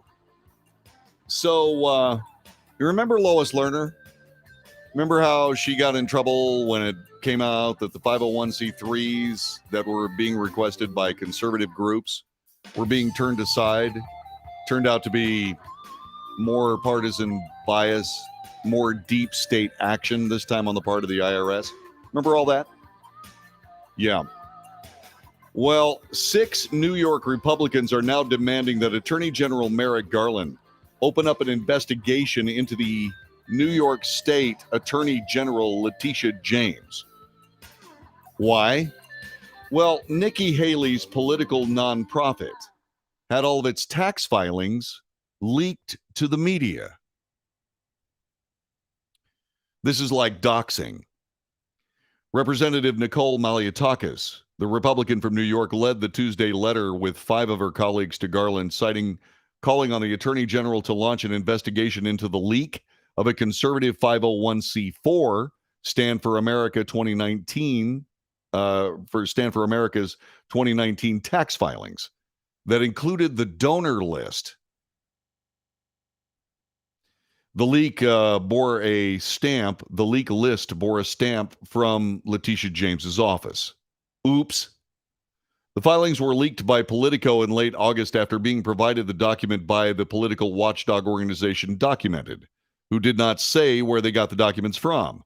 The published documents appear to have the stamp of the New York Attorney General's charity office. Whoops. The release of Stand for America's donor records is extremely concerning, said Malliotakis. She told this to Fox News. Not only does it jeopardize protections for nonprofits that are afforded under federal law, but it also sets a dangerous precedent of political weaponization by a state attorney general. That's true. The leak warrants an immediate investigation by the Department of Justice. By the way, the Department of Justice, actually, it's not the Department of Justice. I'm sorry. The Treasury Department is looking into Governor Ron DeSantis's use of money to fly migrants to Martha's Vineyard. The Treasury Department is looking into the Florida governor, Ron DeSantis. So for those people that are concerned about whether or not there is indeed a deep state, welcome to reality. So, in the letter exclusively obtained by Fox News, Malliotakis and her fellow lawmakers shared their distinct concern the potential illegal delivery, receipt, and publication of private donor information, citing the 501c4 donors' information is legally confidential. It is. It's sort of like publishing the addresses of Supreme Court justices' home addresses. Yeah, it's like that. Except, and then what happened? All these leftist crazy people started going out in front of the justices' homes. Well, what do you think is going to happen with all these donors? See, this is nasty, dirty, rotten, awful politics. And all these people, these are the same people that talk about how voter suppression is going on. Well, this is donor suppression to conservative action groups. It's awful. It's awful. The letter, the Republicans accused James of leaking the unredacted tax document containing the data and called on Garland and the Department of Justice to investigate the malicious delivery of the documents with Stand for America's donor information. They also warned a release of the donor records creates a dangerous precedent for the political weaponization by the New York Attorney General's office. Okay, once again, this would be Democrat political action. Democrat political action. I'm waiting to see the last time the Republican Party or a Republican at any level released information about Democrat donors. If you can find it, let me know. I'd love to report it on the Wells Report. This is that broadcast, and we'll be back with more in just a couple of moments. You stay where you are.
This is the Wells Report. My name is John David Wells. Our telephone number is 817-379-2172. 817-379-2172.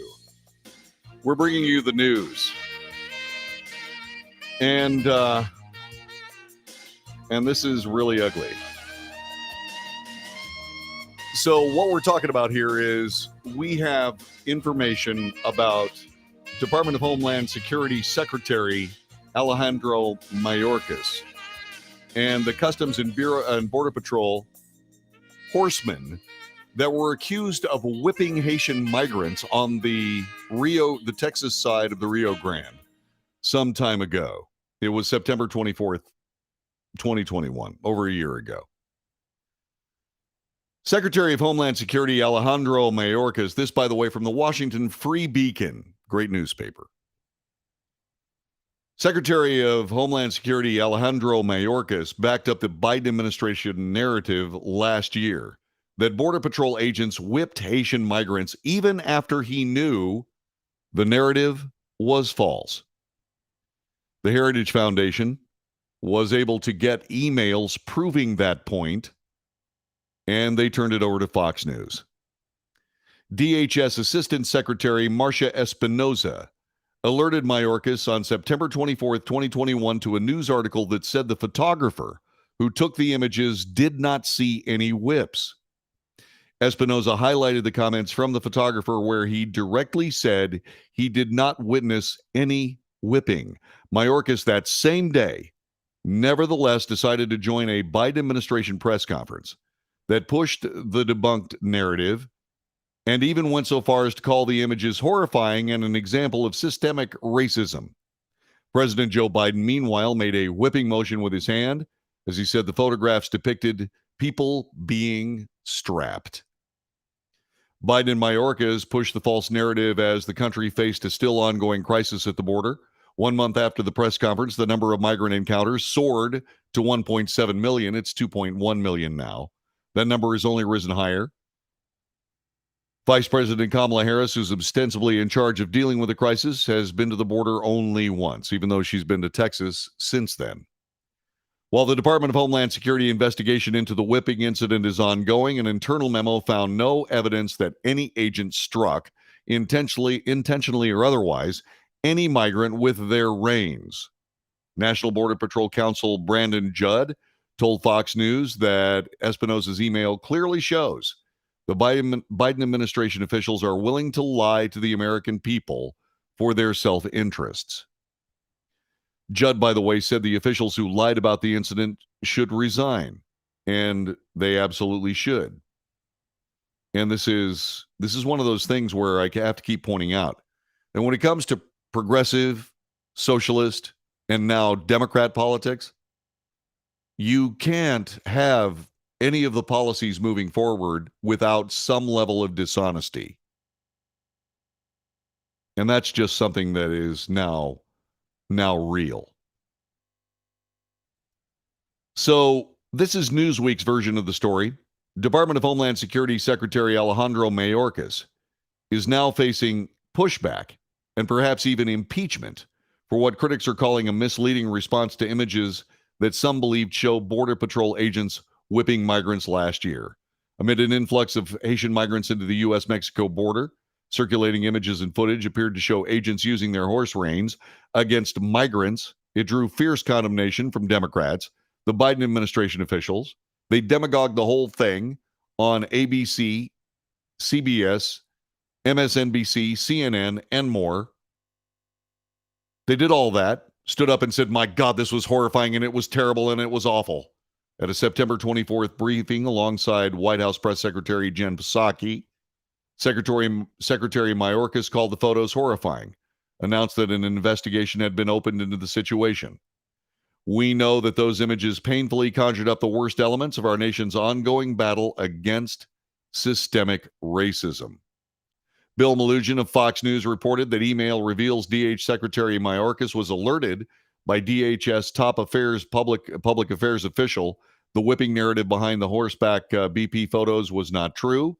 A White House press conference 2.5 hours later, he went along with the narrative at hand And once again, what you have to remember is that this was a memo that was absolutely sent by the public affairs person from DHS.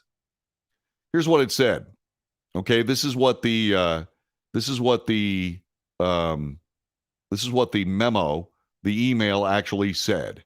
Okay, hang on just a second here. Let me get this widened out just a little bit. Here we go. All right. This goes from Espinoza to Mayorkas and to several other people. Photographer behind controversial photos speaks exclusively to KTSM television. All right, El Paso, Texas, from KTSM. The photographer behind the images depicting Border Patrol agents on horseback told KTSM things are not exactly what they seem when it comes to the photos. The photographs appear to show agents on horses with a whip in hand. The photos caused outrage from certain angles. It appears to show Border Patrol whipping migrants. But photographer Paul Ratji, the guy who took the actual photos, said he and his colleagues never saw agents whipping anyone. Some of the Haitian men started running, trying to go around the horses. Ratji is a photographer based in Las Cruces, New Mexico. He's been in Del Rio. He took the photographs from the Mexican side. I've never seen them whip anybody. He was swinging at it, meaning the horse, but it can be misconstrued when you look at the picture. So this was the photographer telling the truth about the pictures themselves. And then it all got blown up into one of these now famous demagogue crazinesses that the Democrats are becoming so adept at and so known for, sort of like the January 6th committee, where they just run off at the mouth. And truth be damned, we don't really care. It's the politics that are most important. Mayorkas also said he would not prejudice the facts of the situation, didn't want to impair the integrity of the investigative process, while touting the overall DHS response to the border situation. Mayorkas was reportedly sent an email by DHS Public Affairs prior to the briefing where the photographer told the truth about the photographs. Mayorkas simply ignored it. Republicans strongly criticized the secretary over his comments about the images in light of the reportedly being sent the article just hours before. Representative Andy Biggs of Arizona accused Mayorkas of defaming his to score political points. Mayorkas, his employees would be the Border Patrol agencies, the Border Patrol agents. His career should be over, said Biggs. Biggs filed the articles of impeachment against Mayorkas in August for high crimes and misdemeanors, including allegedly failing to maintain operational control of the U.S. border. In another tweet, Biggs said that a Mayorkas impeachment was especially imperative in light of the emergence of the DHS email. Senator Ted Cruz from Texas took to Twitter, called the news disgraceful. Mayorkas knowingly sold out honorable men and women of the Border Patrol, all to curry favor with the Biden White House. I'm sure that in just a few months, Mayorkas will rightly be impeached. Mayorkas knowingly sold out the honorable men and women. Representative Michael Cloud of Texas tweeted Mayorkas knew the facts, yet still chose to smear the Border Patrol. If only he had an ounce of CBP's courage that he purports to lead, said Cloud, he should be impeached. The Conservative Heritage Foundation's oversight project obtained DHS emails about the whipping dispute through a Freedom of Information Act request and lawsuit, this according to Fox News. The investigation into the incident conducted by the U.S. Customs and Border Patrol Office of Professional Responsibility ultimately found no evidence the Border Patrol agents used their horse reins to whip or strike migrants. These guys they've been exonerated, but they have been on desk duty ever since. Their careers impacted through lies. By the way, getting back to the media, left-leaning outlets have ignored the latest developments in the debunked story about Border Patrol agents whipping Haitians. A review of Grabian transcripts by Fox News Digital found no mention of the story on CNN, MSNBC, ABC News, NBC News, or CBS News since it broke yesterday. The debunked story about Border Patrol agents has been repeated as recently as April when NPR journalist Maria Hinojosa discussed how important it was for Biden to correct the narrative around immigration. And then she got into this mess about how the Border Patrol was whipping Haitian migrants, which they were not. But the mainstream media, once again, would rather perpetuate a propagandist interpretation of the story instead of reporting the truth. What does that tell you? What it tells me is I know why you're here, because at least you can get the news here. Both Axios and the New York Times updated reports and tweets that claimed Border Patrol agents were seen whipping migrants, but the vast majority did not. The left-wing fact-checking outlet Snopes acknowledged after the initial outcry there's no evidence the Border Patrol agents had whips or struck anybody with reins during the incident in Del Rio, Texas, but added in its key facts section that one Border Patrol agent did use his horse rein to menace migrants by spinning it in a lasso-like motion. Oh, okay. I wonder how much time that guy has spent on a horse with long reins. You have to keep control of the horse. That's what those reins are for. Investigation is going on. All these guys are on desk duty. Federal sources say 3 horseback agents and supervisors still facing discipline of being between 3 to 14 days unpaid suspensions and are in the process of trying to respond to the accusations. It's awful. Absolutely awful. But this is what happens when politics substitutes for reality, when policy substitutes for truth. And to be fair, the Democrat Party isn't the only party guilty of this. I want to make sure that you understand that. The simple case of the matter is this. The Democrat Party is spending an awful lot of time not telling the truth. And what I want to know is whether or not that's going to matter to the American voter. Is it going to matter? I think it should. I think it should.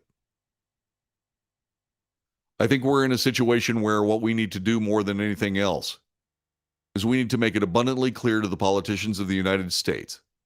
And by the way, all the secretaries, the cabinet officials, everybody running these executive branch agencies, that they need to get back to business. They need to stop playing politics, and they need to stop lying to the American people, or they will be gone. Gone. That simply has to happen. Don't you agree? Is that an assertion you can agree with? I would say so. I would say so. By the way, Don Pepper said he's just shared the broadcast on Truth Social. You know, I probably should do that too. I wonder how I'll look into that when I get finished with the broadcast today. Because I've been working my way through it. To me, it does look like they're telling lies. They are. And they're doing it for political effect. Lying for political effect is the basis of propaganda. And look again at what ABC, CBS, and NBC are doing with this particular article, this particular update. They're not reporting it. The science of propaganda is not what you add, it's what you subtract. So the people that get their news from CNN, ABC, NBC, CBS, they're not getting this news. Therefore, they have been propagandized. They've been propagandized. They can't make a decent decision based on knowledge they do not have. You do not know what you don't know. And this happens way too much. It happens way too much. And I can't get it across. It can't be said enough that leftist politics, leftist policy relies on dishonesty in order to succeed. That is outrageous on its face. They got to have dishonesty. And what does it say when all of these other mainstream media outlets, these mainstream news outlets, quote unquote news, won't report the story?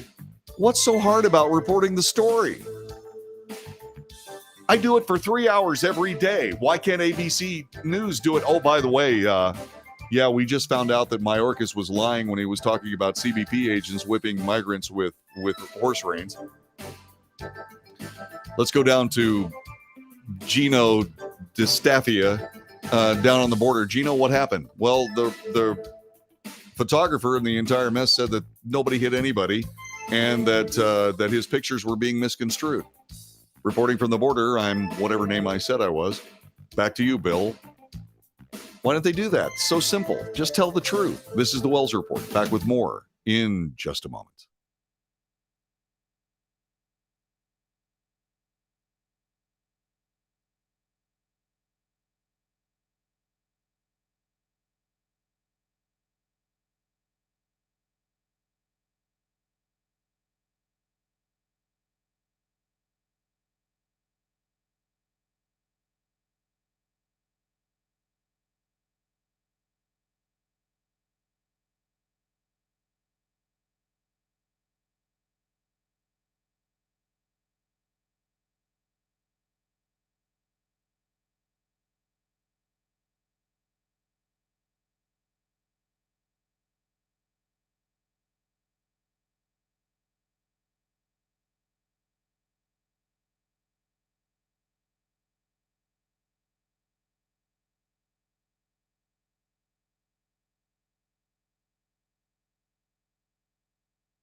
This is the Wells Report. My name is John David Wells. Thanks very much for being with us today. By the way, if you'd like to support the broadcast, please subscribe to it. Also, share it with your friends. Hit the like button a few times. That would be helpful.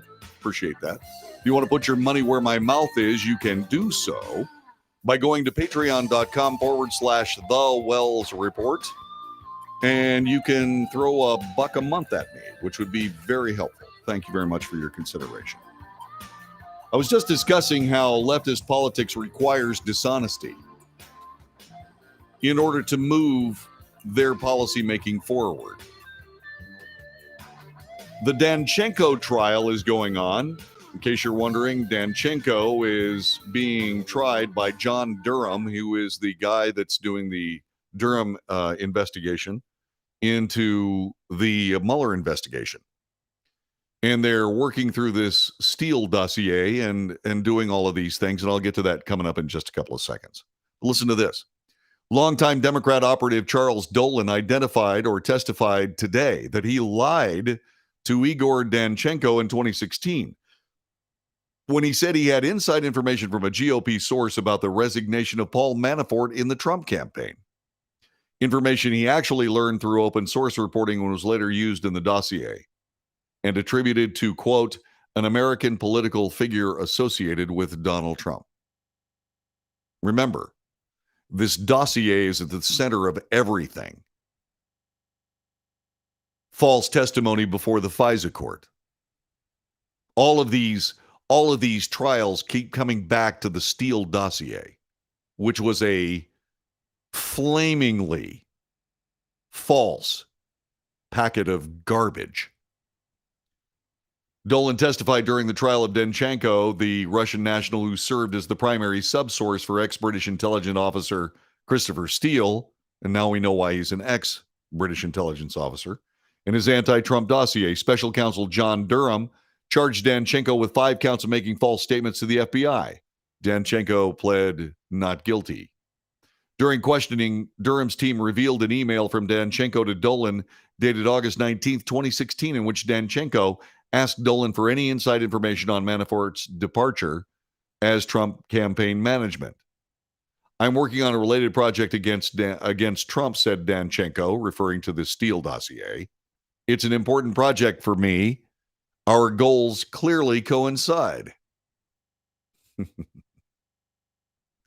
During questioning, Dolan said he figured Danchenko was referring to him being a Democrat and possibly referring to his opinion of Donald Trump. Durham asked if Dolan had an opinion on Trump. Dolan replied, yes. What is it?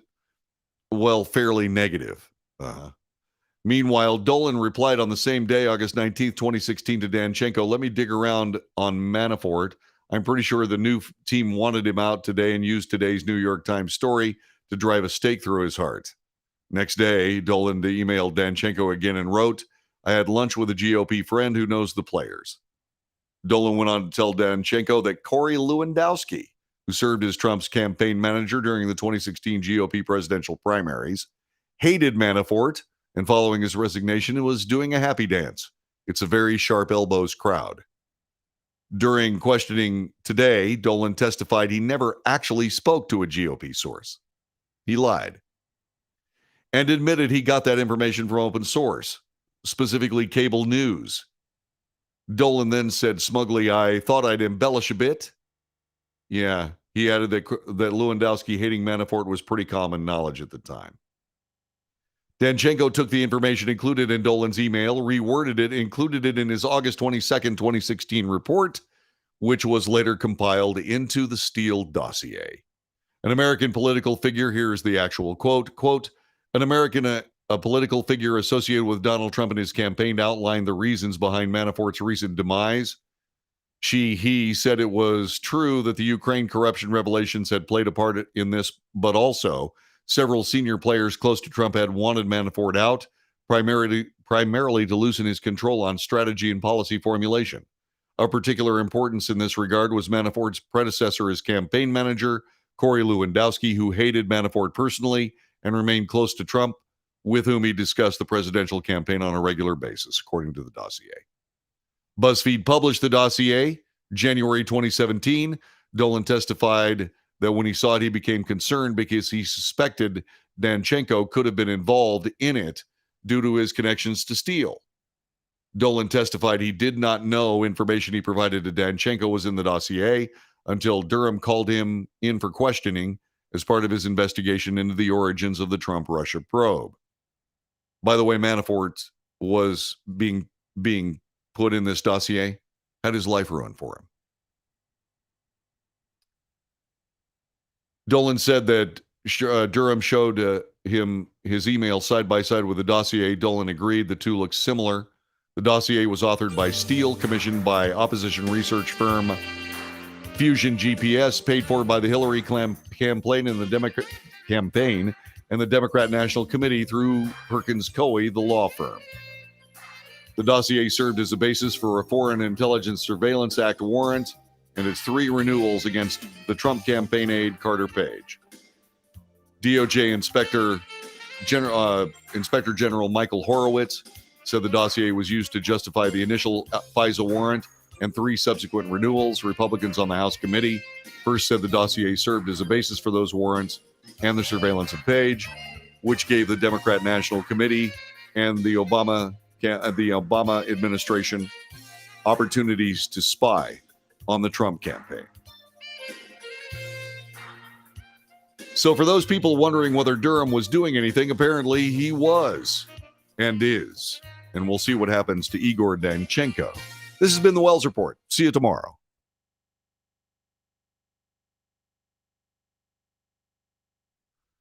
Well, all righty then. Let's see what else is going on. Hold on.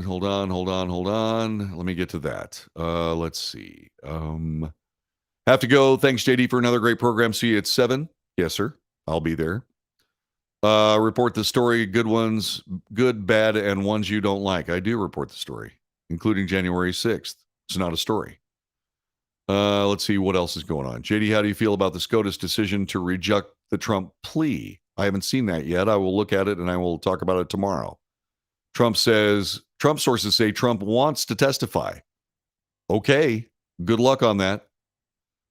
Let's see, no comment, not yet. I didn't see it, Langston, but thanks for bringing it up. I'll have it for you tomorrow. Okay, I'll talk about it tomorrow.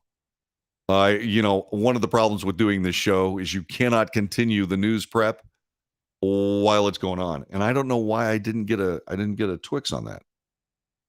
Okay, so breaking news from Fox: he loves the idea of testifying. Okay, that would be fine. Let's see what else. What else? Thanks, man. I'll do the best I can, man. I'm sorry, but like I said, I can't research more news while I'm doing the news. I just can't do it. So there you go. And I don't have a producer to say breaking news. So there you go. But we'll talk about it tomorrow for show. Is there anything else before we go? Anything else you guys want to throw out? No? Okay. God bless all y'all. Thanks very much for listening. I hope you enjoyed the show. I was wondering. Anyway, I hope you liked it. And we will see you again tomorrow.